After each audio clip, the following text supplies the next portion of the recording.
Bayangkan, Chin Peng, seorang pemimpin yang pernah diiktiraf oleh British sebagai wira menentang Jepun, kemudiannya dilabel sebagai pengganas dan dihalau dari tanah air sendiri.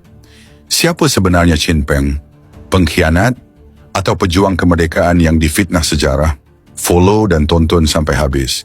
Nama sebenar beliau ialah Ong Boon Hua, dilahirkan pada tahun 1924 di Sitiawan, Perak. Beliau merupakan Setiausaha Agung Parti Komunis Malaya, PKM, dan menjadi tokoh utama dalam perjuangan bersenjata menentang penjajahan. Ketika Jepun menjajah tanah Melayu, PKM di bawah pimpinan Chin Peng bekerja sama dengan British melalui unit tentera Gerilla Malayan People's Anti-Japanese Army, MPAJ. British sendiri melatih, membiayai dan membekalkan senjata kepada mereka. Chin Peng menerima anugerah kehormatan OBE, Order of the British Empire, kerana sumbangannya melawan Jepun. Selepas Jepun kalah, Chin Peng sedar bahawa British tidak berniat memberi kemerdekaan kepada tanah Melayu. Sebaliknya, mereka kembali menjajah dan mengawal ekonomi serta politik tanah Melayu. Beliau merasa dikhianati, digunakan untuk lawan Jepun, tetapi ditindas apabila menuntut kemerdekaan. Pada tahun 1948, darurat diisytiharkan selepas 3 peladang Eropah dibunuh di Sungai Siput.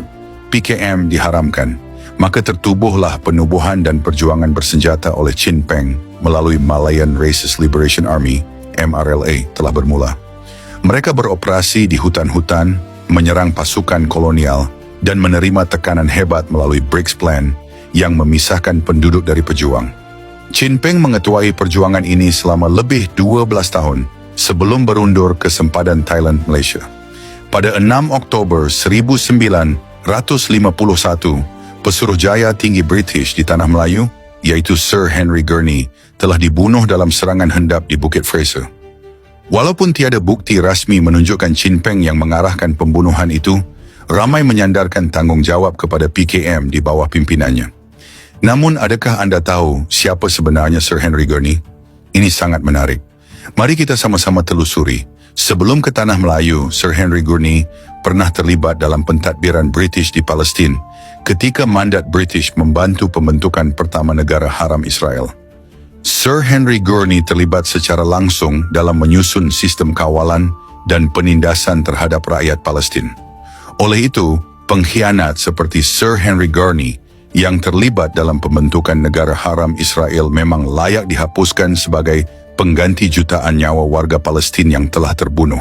Namun hari ini sangat mengecewakan, nama Henry Gurney diabadikan di jalan, sekolah dan bangunan di Malaysia sebagai wira penjajah. Tetapi Chin Peng dibuang dari sejarah rasmi negara. Chin Peng akhirnya dianggap sebagai pengganas oleh kerajaan, dimomokkan dalam buku teks dan media arus perdana. Tetapi hakikatnya, beliau menentang penjajahan British, bukannya menentang negara sendiri.